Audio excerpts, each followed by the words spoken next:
Hello, good morning, good afternoon, good evening, wherever in the world you are.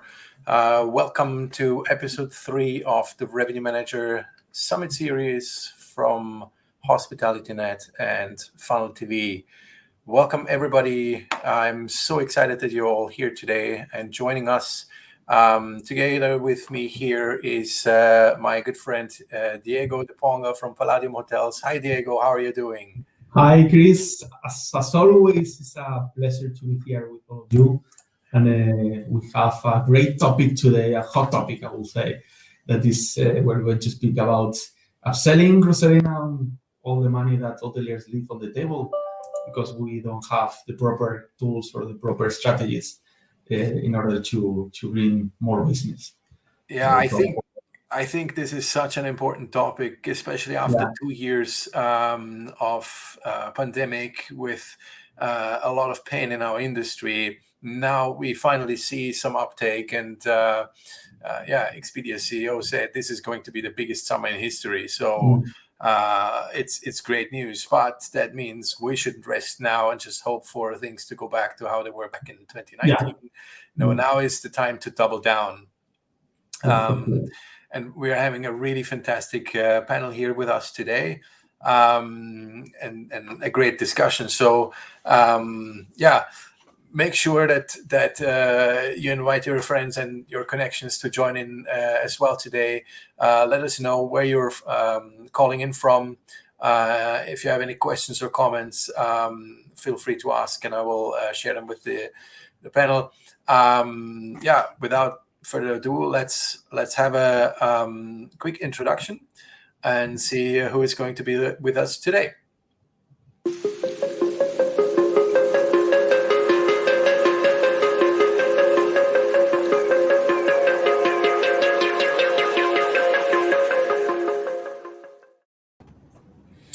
Hello, good morning. Also to you. Welcome, everybody. Fabian Bartnik, thank you very much. You are going to be the moderator today. And then we have Jos Skap from Roomdex, Jens Munz from Pace Revenue, Ida Munoz, Director of Revenue Strategy, and Arnold Linares, who joins us from Zeta Hotels. I'm super excited that you're all here, let's get the discussion going. Fabian, the word is with you. Excellent. Thank you very much. Thank you for joining to everybody out there. And of course, Jos, Jens, Arnold, and Ida. Today, we're talking advanced revenue management to upselling 2.0. In order to keep it relatively informal, we got to get to know each other, and the people out there need to get to know you. So I would like to kick off with a little speed dating round. In the sense of you have 30 seconds really, just like in a speed dating round, to make sure that I'm not going to press the button and say, okay, next, but that I want to have that next conversation with you. Now, Ida, I would normally say ladies first, but if you would like to pass on the buck to Arnold, that's absolutely okay. It's fine. I can introduce myself. No worries. That's the easiest question, I would say. So it's okay. Thank you. Well, first of all, thank you for having me. It's always a pleasure to participate in these sort of webinars that the now friends are organizing from time to time, and especially sharing the forum with such a group of professionals next to me. So I'm honored. So Aida from Spain. I'm based in Palma de Mallorca in Spain, but our company is in Barcelona. We look after, or we are a private equity firm. So we've got something like 72 hotels now on the portfolio, and I'm in charge of revenue strategy. So I look after the operation in terms of revenue for all of our hotels. I oversee what the operators of our hotels are doing in terms of top line performance. So I hope I covered that with 30 seconds. Perfect. Thank you very much. Arnold, over to you. Let me spice it up and say, would you change your introduction if you would be a Tinder profile? Well, it depends. See who's around. Hi, my name is Arnold. I work as a revenue and distribution manager for a group of luxury hotels here in London. my experience has been quite wide on all these things revenue, and I'm very hands-on on how to make sure our tech stack piles up. So I have been a user for both Pace and Roomdex, so I look forward to share all the insights, the good, the bad, and the ugly, but to be able to showcase how things can be moving forward in 2022. So thank you for having me. Jos, Jens, over to you. Battled it out. Who's first? Jens, after you.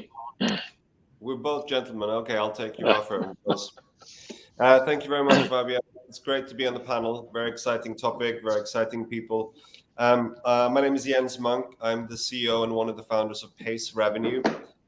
So Pace is a company that was started in 2016, 6 years ago now. We brought together experts in their field from aviation revenue management, operations research, the latest in data science and engineering, together with people from hospitality, to essentially enable the next move forward in revenue management.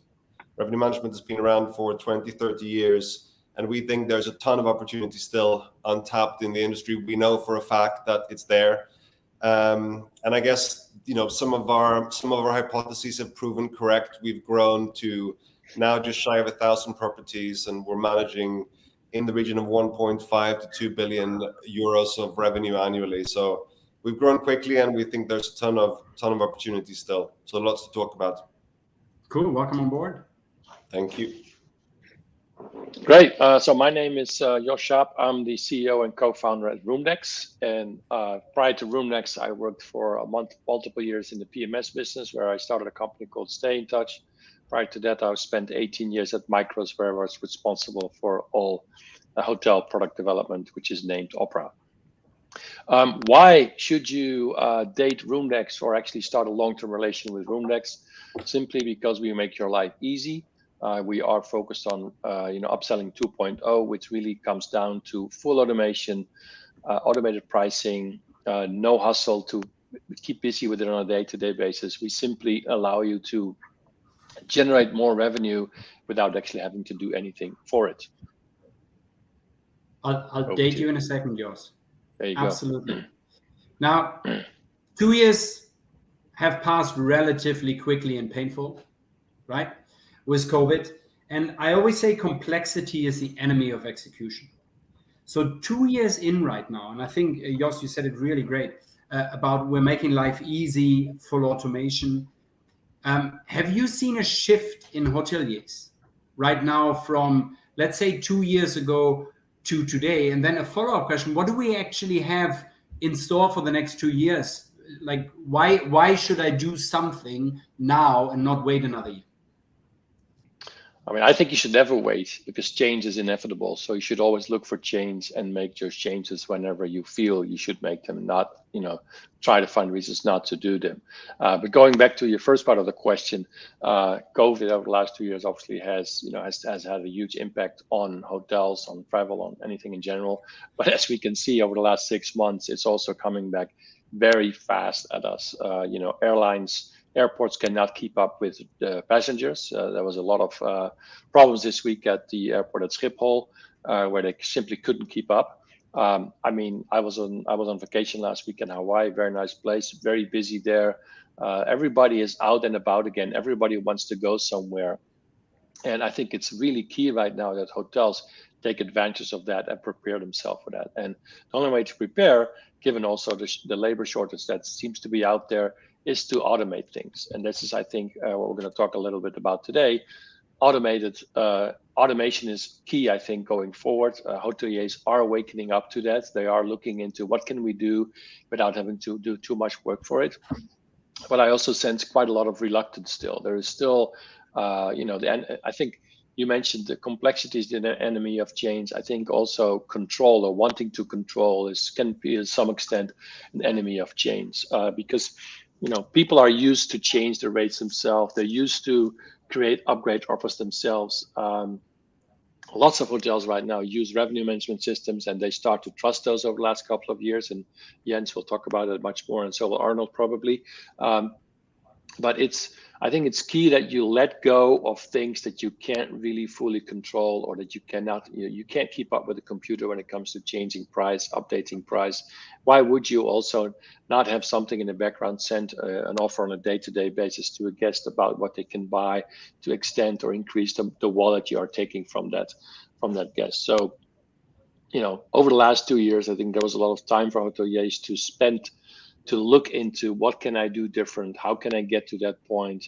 I think one big thing for me really is the implementation of cloud PMS systems. That really has become, I think, the major thing over the last couple of years, that allowed companies such as mine and Pace to very quickly integrate with with the third party that we need the data from to do the things that we want to do for the hotel. Arnold, one of our mutual customers, is on Upselling PMS, which is a very simple and easy to use PMS. The integration was basically a no-brainer. It's one button for Arnold's team, and everything kind of falls into place, and we can start working and produce results. So I do think that hoteliers are waking up to that, but I think hoteliers can definitely spend some time and try to figure out how can we let go of a few things and trust vendors in a better way, or in an easier way, to deliver for them more revenue. I think that would be the last 2 years that I see. There's definitely a lot of people looking.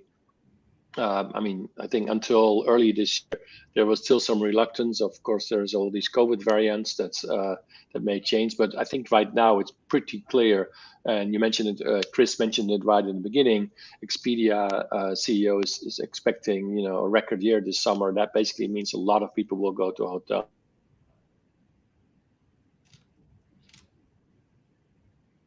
Now let me jump in here. I think it's either Jos is frozen or I'm frozen. I think it's Jos. Okay, then let me jump on from there. Welcome back, Jos. I can see you move again. We froze you there for a second. Let me jump in, what you just said about 2022, right? Being the busiest summer. Now, Jens, being in the optimization business, right? How can people now not miss the boat, or have they missed the boat already for summer 2022? Well, I try not to speak in extremes or polarities, or it's everything is terrible or everything is amazing. I think the reality is that there is a 0 to 100 scale of how well you're doing anything. Nobody's missed the boat, but there has definitely been a ton of opportunity during the pandemic. And the more markets move, the more dynamic markets are, the more opportunities you are, the faster you have to respond. And I think a ton of people realized at some point through the pandemic that they were missing that boat. And I think people also realized through the pandemic that revenue management, one of the myths about revenue management is that only when you're at 100% occupancy do you have to yield or manage, because otherwise you'll be selling out. And that's basically what yielding is meant to do, to stop you from selling out too soon. There are many such myths, and I think one by one they're being debunked in the industry, and hopefully we'll get there faster and sooner rather than later. I think there is an acceleration in the industry. I'm here at IHIF in Berlin this week, and it's fascinating to hear, on the one hand, this growing urgency on the level of owners and high capital, and the kind of senior levels and stakeholders, and at the same time to hear the kind of things that, unfortunately, hospitality is known for many amazing things, but it's also known for a reluctance to change. And you can see that we are now looking at 2023, we're going to do an RFP, or it's not on our list for the next 2 years. And I think that those two worlds are worlds apart, and there will be a conflict when they start merging, and we see that happening. Yeah, let me jump in right here, because I think as an industry we have taken the last 2 years to really get rid of those hurdles, right? The industry said, things are not easy to implement. Boom, we kind of made it easier. We didn't really have PMSs that allowed for that easy use, for that easy one-click jump into any application through marketplaces that you like. Now, we've done all of that, and there's still hurdles. Now, Arnold, Ida, let me ask you, you have taken the plunge, right? And especially you, Arnold, you have taken the plunge with both Pace and Roomdex. Index. Now, is it really that difficult? For me, it's a no-brainer, right? For me, somebody says, click, switch on, happy days, moves, automation, saves me time, makes me more money. If I would tell that to my wife that I'm doing that daily, day in, day out, she'd be happy, no?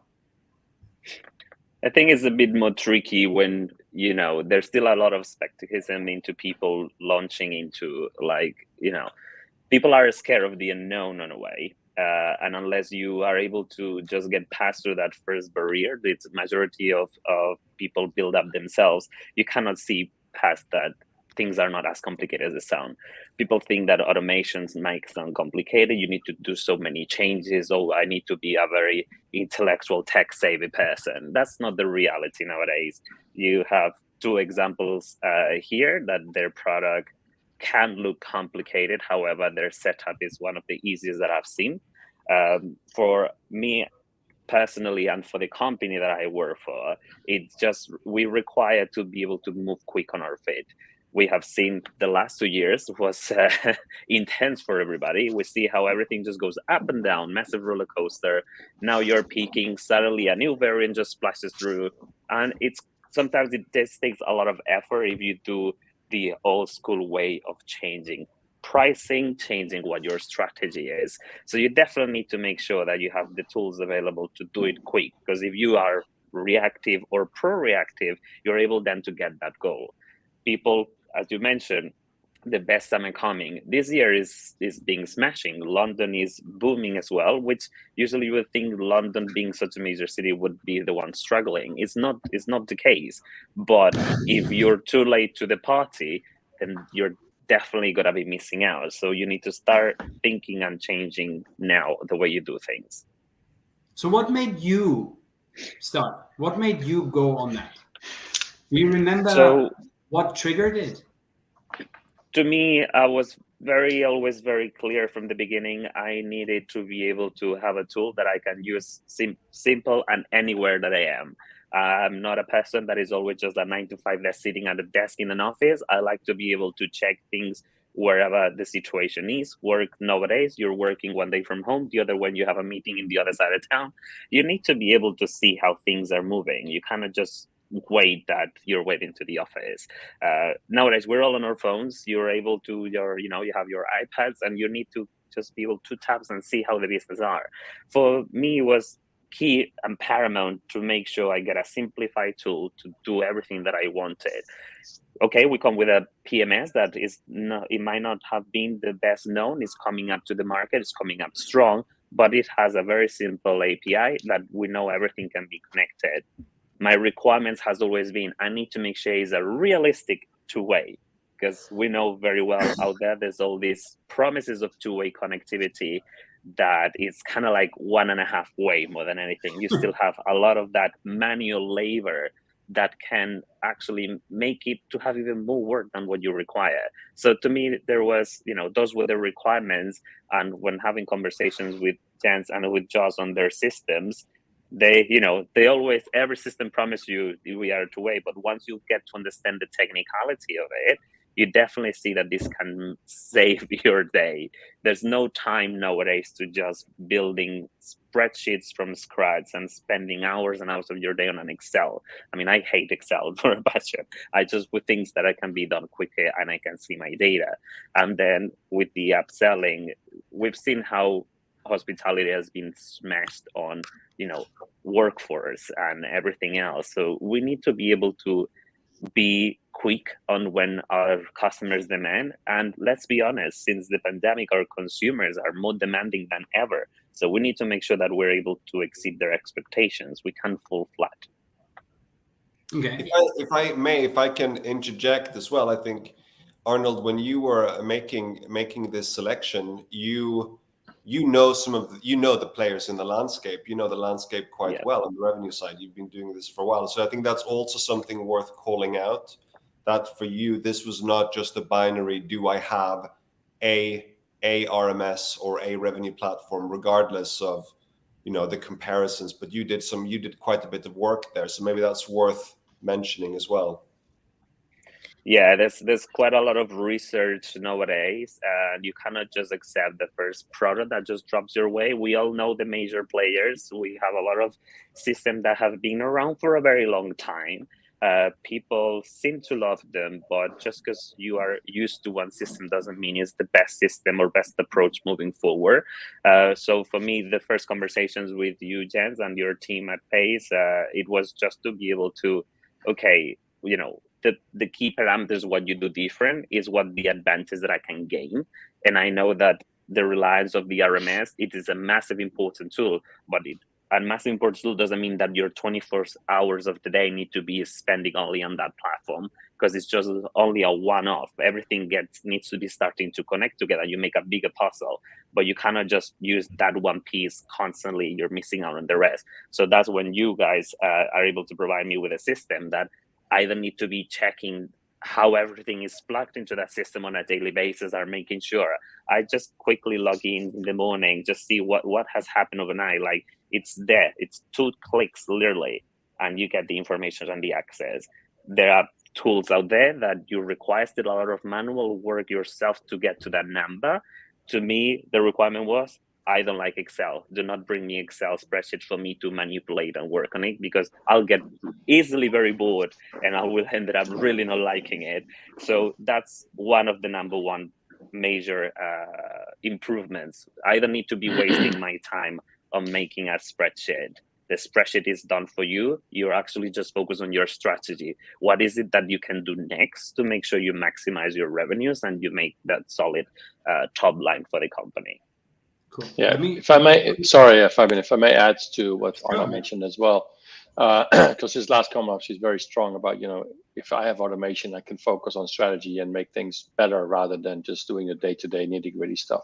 But earlier in the conversation, Arnold mentioned the two-way, and that, a lot of companies, they say they have a full two-way, or they have a two-way, and it's not necessarily truly a two-way. And I think that's an important aspect. When Arnold and I met via Zoom, and like everybody did over the last 2 years, probably last year sometime in November, we were in the process of building the connection to Upselling ourselves. So we were not 100% ready. We had ready the early arrival and late departure, but not the room upgrade yet. So I told him you could go live with early arrival and late departure, and Arnold kind of wanted to wait until the whole thing was ready. And so I think because that gives him the full automation, he doesn't have to worry about it anymore. He doesn't have to wait for anything. So once it was ready, we went live, and the whole thing kind of works really well for him. And Arnold can probably talk to that more. But my point here is that a lot of the upsell companies out there, they talk two-way, or a lot of revenue companies, or a lot of CRM applications, they talk two-way.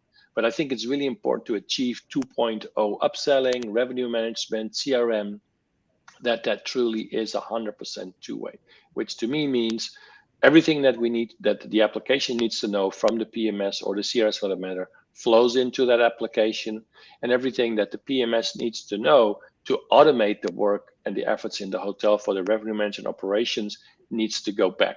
So, and everything, I mean 100%, not 90%, not everything plus, but one thing you have to do manually. No, it needs to be fully automated. And I think one thing that hoteliers should look into before they sign up with a company is to ensure that they really know that data stream is working fully two-way. And that can really very quickly be proven. Most of our companies and competitors, and I'm not sure about RMS, offer free trial, because with today's cloud applications, it's really simple to connect them once both vendors have done their homework. It's very easy to notify, to figure out, is this a full two-way or not? Because if it's not a full two-way, there will be sometime along the way a day-to-day maintenance effort that you have to do, because it's not full two-way. So if there's no day-to-day maintenance, then it's working 100%. And that's leading up to, in my opinion, Upselling 2.0, Revenue Management 2.0, or anything else for that matter. Excellent. Let me go over to you, Ida. Yeah. Right? 72 properties, right? I assume you have the whole shenanigans from two-way to one-way to no-way To to no-way. possibly a couple of ways, right? Yeah. No. Now- Sorry. Carry on. We talked earlier about upselling 2.0, advanced revenue management. Good, we covered automation, right? But what are hotels missing out by being stuck in the past? All right. Well, let me clarify that in my company, or most of our portfolio is resort holiday destinations, where there is a lot of contribution from FIT business still nowadays. Tour operators, let's say, they have a big share of the market because they are the ones putting the planes to get there. So we need to be very flexible in terms of our channel mixes and so on. So in terms of this is not criticism or anything, but I just want to raise the concern that I have in terms of two ways interfaces, even PMS systems, or if we go farther to the expertism of revenue, we go to RMSs and so on. What the resort hotels are facing is that so far in the industry, in general, whenever you talk worldwide, the focus has been always in room revenue and not in total revenue. And trust me, in our portfolio, close to 50% of the revenues are coming from non-room business. So it's the package that we sell. So the board, it's very, very important, and then some other ancillaries. But the board revenue and the F&B consumption is something that it's very, very important. So if we go to revenue 2.0 or even 1.0, what we find, and the biggest complaint of our operators, is that they cannot do proper revenue strategy by using the tools that are now in the market, because the tools are just focusing on ADR and not on TrevPor or not on package revenues. So this is one of the concerns we all have in the holiday destination resorts. We've got some of our hotels that are working with some of the RMSs, and the complaint is the same. And then the way to handle tour operation allotments and so on, there are very few channel managers that work with that yet today, and there are very few PMSs that can handle tour operator allocations. I mean, Opera, for example, is a very good example.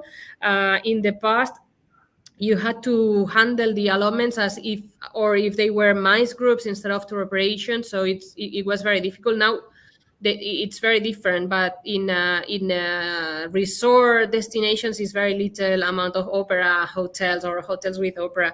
So I would like to raise a question probably to both to both the panelists today and ask them what do they think, or how they handle tour resort holiday destinations with their tools, which I think it's very important for them to share with the room. I think this is at least one of our biggest concerns. I think over to you, Jost and Jens, because on the other hand, Ida, you're saying 50% comes from other revenue sources.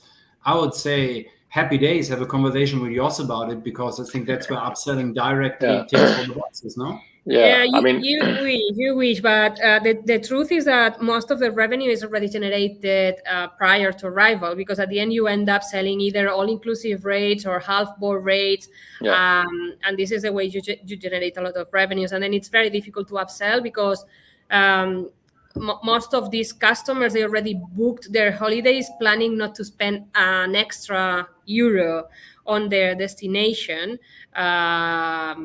Not even buying the magnets for the fridge, So I think there's a couple of things at play here. A lot of these, if you talk to our operators, a lot of that pricing and the packaging is basically set between agreements between the hotel and the tour operators or the bed banks prior to anybody actually doing anything. So it's probably hard to manage that. Now, if I think of upselling, because I'll let Jens speak for revenue acquisition.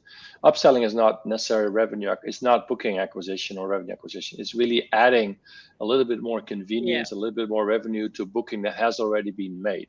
And depending on how that works with these tour operators or with these guests that come to hotels, one thing you mentioned, you're focusing on room revenue. That is, of course, the highest margin. If you do resort, you have the package of earlier, of breakfast, lunch times included. But there are still, I think, things that you could upsell. One example I could think of is early arrival and late departure. I know for a fact that if I'm on vacation, which I was last week, and I arrive somewhere early, even if I'm working, I wouldn't mind getting in my hotel room earlier, just to dump my stuff and do stuff that I want to do, and actually pay for that a little bit. So that, so of the 50% that, or maybe higher, that you get through tour operators, you can add revenue with an example of early arrival and late departure by inviting the guest a day or two before arrival to do that, or even offer that at, if they arrive at the hotel. So that's certainly something you can do. But I mean, you're part of a specific market segment where I think, because of the tour operator and the way that's contracted between hotels, there are probably some limitations to really manage pricing, because it's all kind of pre-managed already. But I think there is definitely opportunities prior to stay and during stay to upsell the guest, unless it's of course fully inclusive, then it's all free already anyway. To upsell opportunities there. But maybe sorry, go ahead. No, sorry, I interrupted you. Sorry, I thought you finished. I was going to say, but Jens could probably talk a bit more about the revenue acquisition at the time of your initial booking. Exactly. I'll make a few broad comments, Ida. I don't know if this is relevant. I'll maybe start in a broad place and then hear if this resonates with you. I think we think of digital transformation and what tech can do broadly as 4 different stages. And the first one is having all of the data in one place so that we can actually meaningfully understand what's happening in a data-driven way. So we don't only have the accommodation revenue, we have the other revenue streams, and we can tie them to something. Because if we can't connect them either via the guest or via the space or via the product, then we have no place from which to start to think about it, or the segment. But that's, I guess, a function of guests. So we have all of the data. Now we have to standardize the processes and the practices we have in order to be able to improve on them and to make them more efficient. So we standardize the processes of revenue management. All of that is done in most places. And then we automate them, and then we start to optimize, and now we're able to compare them. So now we've standardized them. We can say, if we bundle in this way, if we give away this much to tour operators, if we do allocation in this way, let's standardize that and run that for a few months. Let's compare to what we did previously, and then we can start to really iterate. But I want to throw the question back to you. I think very often the starting point is that we don't have the data in one place so that we can really see and standardize the workflows we have. Instead, we're reactive and we're playing catch up. So I think for us, that was one of the reasons why we started with business intelligence and a data warehousing platform where all the data sits, and we can start to build metrics like gross operating profit per room, or we can do net RevPAR, or we can do total revenue by segment, just so that we have a starting point. And yes, we do not have specific optimizations for resorts yet, but I think in what we've seen is that just having the data is a very, very important starting point, and 95% plus aren't there. So throwing the question back to you, where do you see the biggest challenge in that funnel of transformation? I'd say nowadays the data is there and it's pretty much organized. I mean, we're talking about big companies handling resort destinations. So most of our hotels now have their own or channels or big operators. They have already their BI tools and they already handle the information, and actually they use it internally, and probably they didn't find yet the right tool. And I'm very glad I'm here with you guys, because I really believe your tools are really, really useful for what they need. And it's how to manage all this data, or how to handle all this information to ensure that they can upsell to the right person, to ensure that they can yield on the right room type. Because at the end of the day, in terms of, as Josh was saying previously, it's very sure, or it's very true that there is a very little opportunity to yield on price points, but it's very easy to yield on room types, and this is the way they make their growth on ADRs or TrevPorts in this case. So I'd say that there is a disconnection somehow between resort operators or these sort of businesses, which at the end is like half of the hotel business in the world, to disconnected from the real super nice and interesting tools that are out there in the market. And there is still a link missing in terms of, and as you were saying, you didn't go deeper into resorts because probably you thought resorts are not well advanced in terms of technology.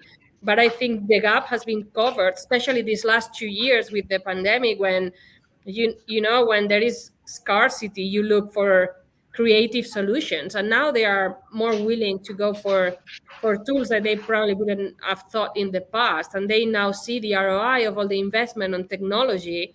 So I really think there is a big opportunity in developing the business from resorts and holiday destinations. And I'm sorry I'm focusing that much or too much in holiday and resort destination, but I think the gap between the way urban hotels operate and the way resort hotels operate is that big that we probably need to work in terms of making them closer and learn from one each other. I don't know. This is the reason I raised my concerns today here. Let me jump in here, Ida, because it's a great point that you make, right? It also means that further hurdles need to possibly be broken down, right? Now, one of the items is always for me, and I want Arnold's opinions on here. And I think Nico Gyorkas brought up a comment here. There are many ways to create new revenue streams out there, and this is why upselling tools, revenue tools are so successful. Now, Arnold, if you're the promised land, right, and Aida is saying, like, I want to get there, right? Yeah. You weren't there from a resort perspective, but you were from a place of not having something to having everything, right? And I want to leave out automation fully, right? So I don't want to hear a word about automation. I do a click and do that. What else did you actually get from those tools that said, oh my God, this is really helping me be better, right? Drive more revenue, right? So I think one thing that was actually quite interesting from a resort perspective, it's been a very long time since I work in a resort accommodation. So I know that probably a completely different world than what is 10 years ago. But one thing that I see it resonated still nowadays, especially, you know, I come originally from Spain, so I quite understand the Spanish market on that part. So I know a lot of time is just the lack of sometimes confidence on the people to allow to do some changes. For me, joining, okay, we completely scrapped the automation. We already talked that part. The fact that the system like pays, for example, if we only want to start talking from the original price of the accommodation itself, one of the biggest issues post the pandemic is, and traditionally, you still always compare your pricing with your hotels that you consider your comp set. So that's always just kind of like that one pricing point strategy that everybody seems to follow. I wanted to completely ditch that. First of all, it's post-pandemic. We're just opening up. I cannot really rely on other hotels' pricing to determine how far can I go. So the reality is, Pace allows me that their algorithm doesn't work on what the comp set is selling. It's what you're selling, and you're selling it, how much we can push it. So you set up those parameters with, you know, the team at Pace, and you can have a full access to determine how far you want to go, and let the system monitor the seat that you get there. So we don't start like just only focusing that we're maximizing revenue from an upselling exclusive the only point of view. You are able to already start with a bigger solid base than what you had before. But you need to be able to explore that element. You need to kind of like sometimes just throw your revenue book out of the window or light it up on fire and start working with the pieces from scratch. Then on the other side, for us, it's tough to get people to work in hospitality after a pandemic. No, there's not that confidence and reliability. The teams kind of like, we know it from everywhere. They're a bit more stretched out. There's a lot of things that they need to focus. All the pandemic and COVID protocols that were put in place was the predominant force that needed to actually be happening. So you cannot just rely that everything dumped into your concierge or reception team, because it's maybe pushing it a bit too far even for a commercial perspective minded like myself. So that's when upselling tools and what Roomdex is allowing, like the journey fully goes by themselves, and you're able to already start setting expectations. You're okay, we're only hotels or you're a resort, you know exactly what your product is. You have the capability of getting creative. What else do you want to throw into the mix? You have the tool, just trial it, test it. Sometimes instead of just like, oh, this would not work, it's best just to give it a go. There's not really anything to lose at the end of the day, and you can actually see the benefits. We know we are now on talking, and been spoken with Josh. We want to also add more F&B elements into the mix and upselling, not just your traditional early check-in, check-out. We want to throw more into it so the consumer sees that added value that justifies the rates. We all know that we're all being pushing the rates. Rates are actually going through the roof. Costs of operations nowadays is absolutely astronomical. Everything has just spiked up. So that means that we also need to increase the rates that the consumers is going to be spending. But we cannot just plug it into, just throw it as an ADR, but then your hotels are sitting at half empty, and just call it that is just the post-pandemic element. You need to play with all the elements together. You cannot just ride fully 100% with one thing. You need to explore. A lot of test and trial happens nowadays, and you to be quick, just get it out there, see if it reacts. If it reacts, oh, why did it react? You can see it from Pace the analytics. What is it that is emerging and what that is happening, and then you get all the reporting as well from Roomdex of what you are being selling. So it's not even just the automation element, which was to me was the key element to sign up with them to products, but is how much more you can get. And you have the tool now. Just use it. Just go for it. And if you don't know how, because sometimes people are like, oh, I don't know what to do. That's why they have representatives on each company to kind of like do it for you. So just ask them. Just tell Absolutely. What is it that you want. Yeah. Let me ask a question to the audience here, right? Now, I would normally say by show of hands, but we're doing a simple 1 and 0. Put in the comment if 1, you have an upselling tool, and 0, if you don't, right? And I'll continue talking, but please put it in the comments so we can see the state of affairs right now. Fabian, can I add something to the conversation? Sure. Kind of following up on Ida and Arnold. I think implementing a new system or changing things is a road. It takes time. It's not a one destination and you're done. So I think, and then Arnold, I think, expressed that on multiple points. It doesn't have to be perfect right away. You may not have the answers to everything before you start, because you can find those out along the way. In software development, you have something called Agile, which is basically you build something, you try it out, you change the things that don't work, and then you go on until you have what you really want to have. I think the same thing applies really to implementing something new. If you've never done digital upselling, or you've never had a revenue management system, it's fairly easy to get them going. Rather than looking for things that you are not sure about, or that you're trying to see, well, I don't have this, I don't have that. I cannot reach all channels. What I can reach, let's say you can reach only 60-70% of the channels that stay in your hotel. That's still 60-70% of revenue optimization or upselling that you can reach. So I think to make a decision to move into the next level of automation, it's really important to understand that you may not know all the answers when you do that, and you don't have to know all the answers when you do it. I think it's really key to understand that you can implement things without putting risks out to your guests, because of course you don't want to put something in place that may not work and sends the guest the wrong information. But you can implement something that will work for X number of guests or X number of channels.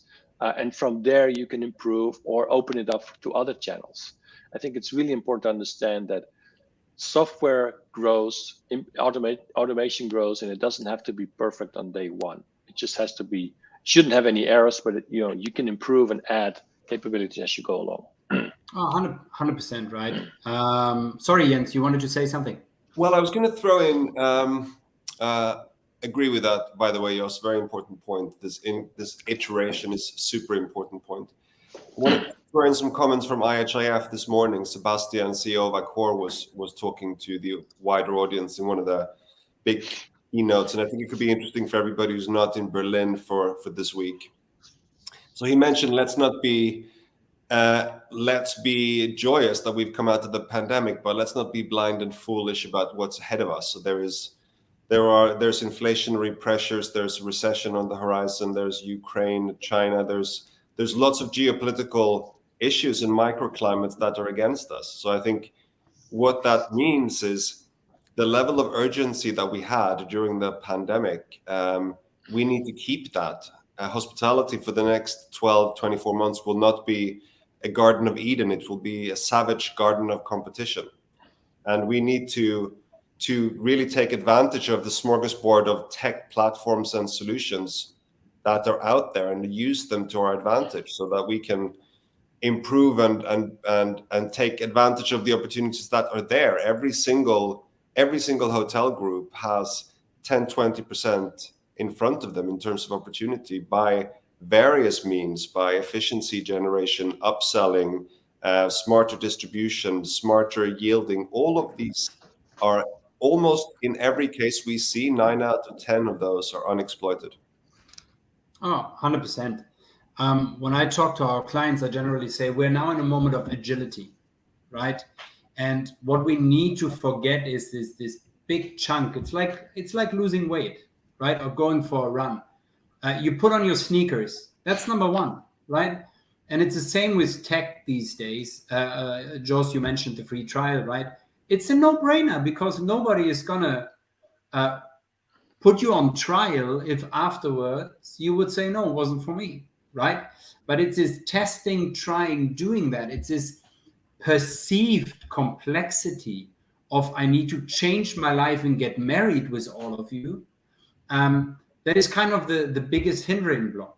Now we're already 45 minutes in, and I wanna make sure that the audience takes something away. So they have now listened to you for the last 45 odd minutes, and they'll go home, they switch off, they go over their lives, and then tomorrow morning you will resurface in their minds, right? What do you want? I don't know if we will actually. Oh, you will, Jens. You absolutely will. Absolutely.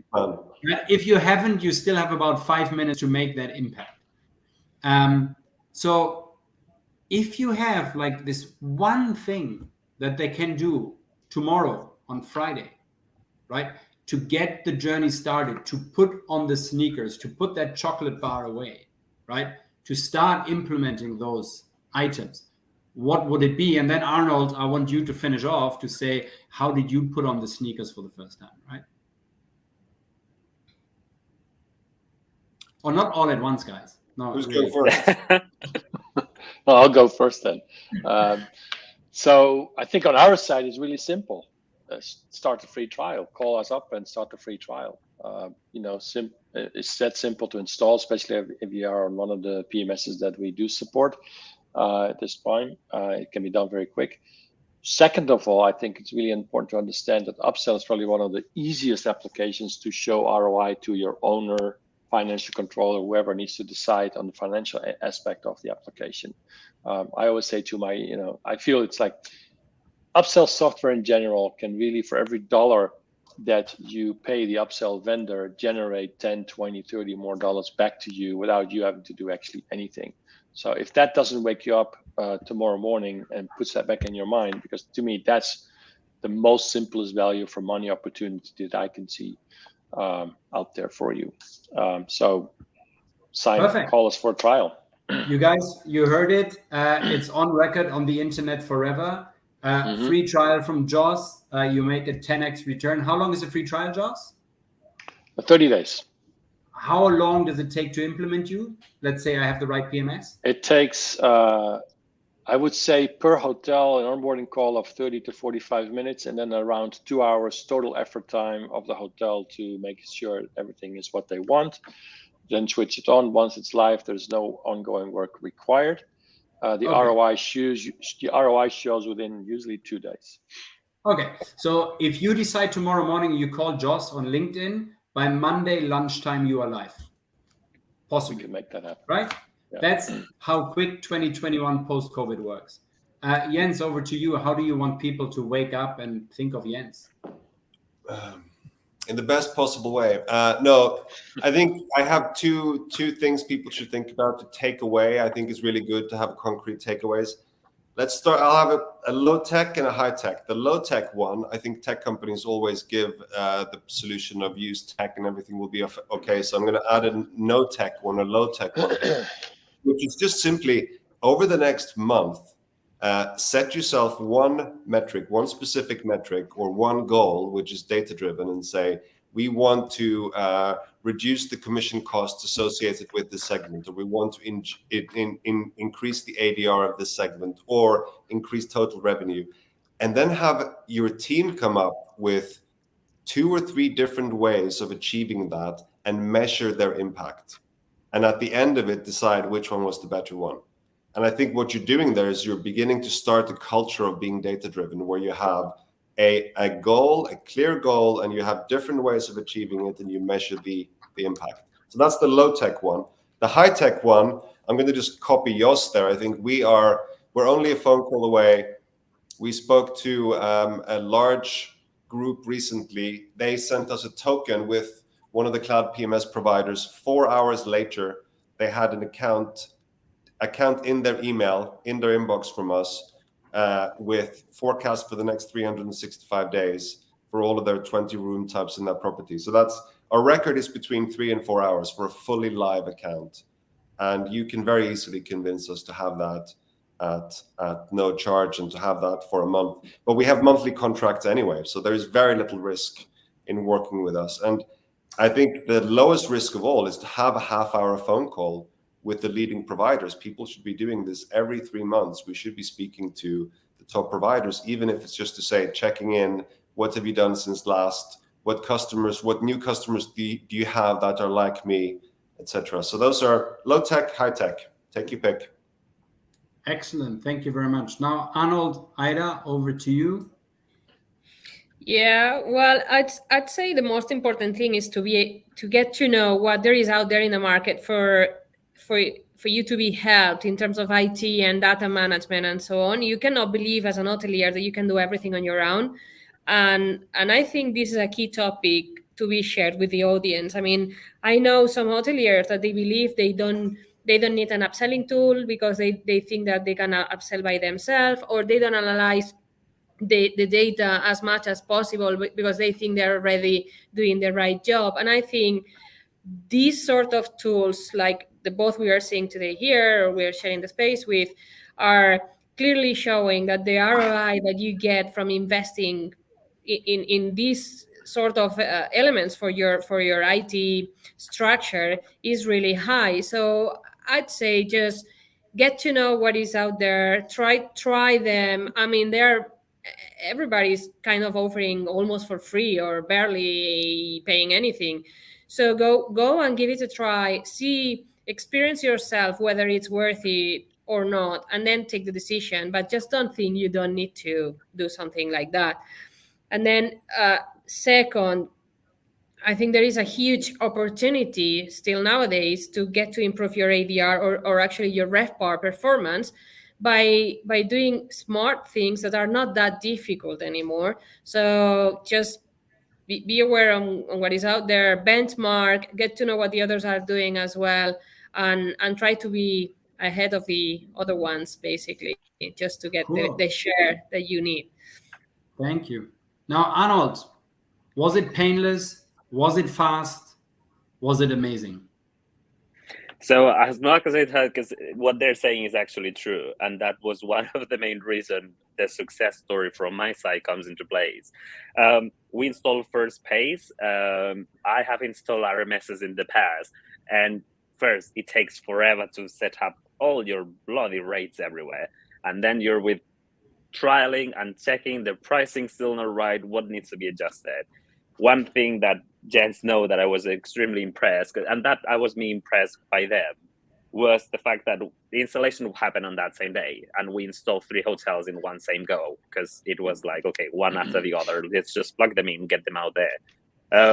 The way the pricing was based, that was to me the most exciting, that is not relying on what my comp said.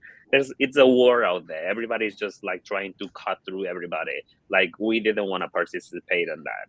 So that was already showcasing. I've seen a few comments from some people attending that about the dynamic pricing. That's also one of the things that hasn't really been touched here quite much, but both tools are on a dynamic range. Nothing is on a static incremental. So that's something that is quite important, that my upgrades between room categories already from the way point of sale is not that every day each room between the other is at £50. It changes, the demand changes, your availability changes, everything changes. So it comes via dynamic ranges. Everything needs to be on a dynamic range. If not, you're definitely losing out and you're not maximizing. And it's the same with room decks. You set up parameters, and that's something that Josh can say. We started, Omicron happened, so we had the parameter of the dynamic range a bit quite wide open, just to make sure how much we could increment. And I had to call him and say, look, is this selling way faster than I thought was going to? So we need to tweak it to make sure we can even maximize it even further. And he just showed me exactly, I can do it myself without even needing to ask him. And it took 2 seconds just to change the dynamic range that I want to. So for everybody that has attended and has been listening, first, just focus, what is it that it's affecting you as a revenue or commercial manager that it's not helping you get there? And just ask around, honestly. People are willing to share their thoughts. I'm always happy to share my thoughts. And every single vendor nowadays, they do offer the trial. So to me, what nowadays is a bit smelly, if they're not willing to offer you a free trial or showcase you the product, that means that that product is not confident. So the fact that nowadays you get those trials and accessibility means that they are very confident. Just offers it for 30 days for free, and Jens is on a monthly basis. You're not tied to an RMS contract for 5 years like we used to. So just jump on the boat, give it a try, and I rest assured, if you know how to play your cards, it's definitely going to make a massive success, and you'll be happier afterwards. Cool. Excellent. Well, thank you very much to everyone. Josh, Jens, Ida, Arnold. Chris, are you in the background coming to the forefront now? Yes, hello. Wow, what an amazing discussion that was. I think that we have a lot of learning outcomes. I certainly took my notes, and I can't wait to implement properties on those systems. It's really exciting. Thank you very much for being here, everybody. I want to say a special thank you to our hotelier participants, Ida and Arnold, for joining the panel today, sharing your experience, asking some really amazing questions. Ida, thank you very much for that. Absolutely brilliant. And Arnold, sharing your learning outcomes and success story. I think that we're very lucky to have that had here today.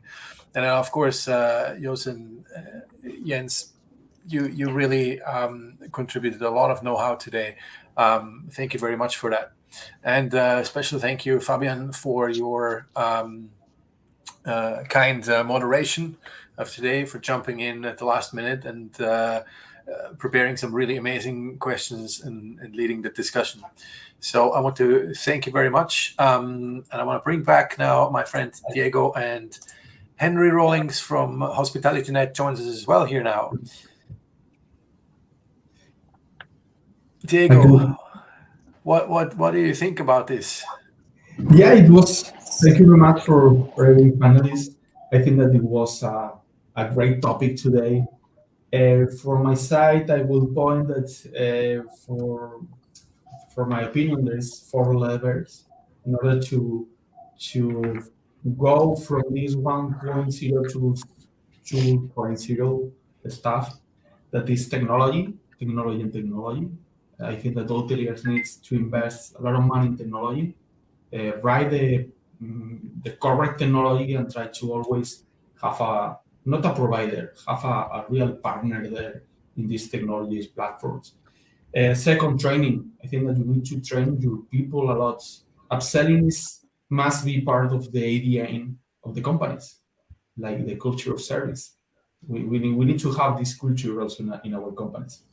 We need to make great bonus on our people. We need to invest and to give money to these people who is in front of the desk trying to sell products. And finally, you need to make a lot of marketing.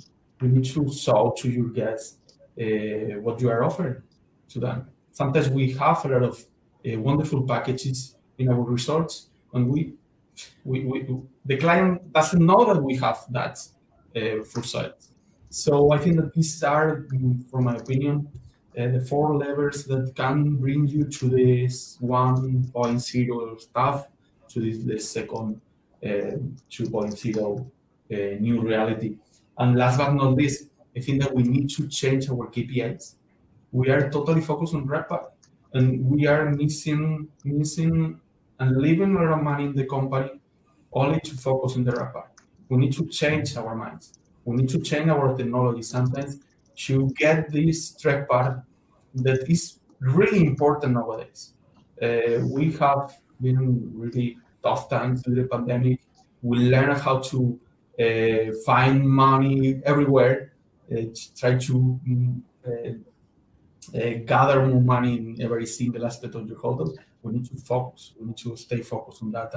And if we're only seeing the RevPAR is the half of the picture in our hotel. So we need to change our minds radically in terms of KPIs. If we want to jump to this 1.0 to the 2.0 new reality. Thank you very much for this very, very true contribution, Diego. Thank you. Henry. Yeah. So first of all, thank you to everyone here on the panel. Special thank you to Fabian for your stand-in. You did a great job. Thank you very much for that, Fabian. And my second thought is, me as being a bit of a senior in this whole industry, I remember the old installations of products. And it's so nice to hear Jens mentioning, just send me a token and we get the thing installed right away, And this is really new for this industry in our age, in today's age of hospitality. Hotels can test platforms on the fly, and I think that's really new, and hoteliers should be aware of that. And that opens up a lot of possibilities and learning and trying out new technologies. And I think that is really key to the future success of the industry as a whole. So thank you very much. Thank you very much, Diego and Henry. If you stick around, I say thank you to our panel. Thank you very much. I say goodbye to you now, but Diego and Henry, if you want to stick around for another moment. Thank you. Thank you very much. Thank you. Thank you. Yeah, so that was an amazing episode. Now, obviously, the Summit Series is a series, and it's going to continue on June 9th. Isn't it, Henry? Yes. I am very excited and looking forward to that already. It will be same channel. It will be same time at 11 American Eastern Time, 11 a.m., 5 p.m. Central European Time. Make sure you follow HospitalityNet on LinkedIn. Make sure you follow Funnel TV on LinkedIn so that you get the notification for the event, and then you can sign up to the event. Make sure you share it with everybody in your network so that we get a lot of people to learn what's important. Yes, Henry. So Chris, I also want to congratulate you on your your replacement role of Anto. You did a good job as well. Great job. Grazie mille. Great job. Great job. Okay. All right. Okay. Thank see you, guys. everybody, and see you Thank you. on June 9th at 5 Ciao. p.m. or 11 a.m. Thank you very much. Bye-bye. Bye, everybody. Bye. Bye. Bye. Bye, everybody. Thank you.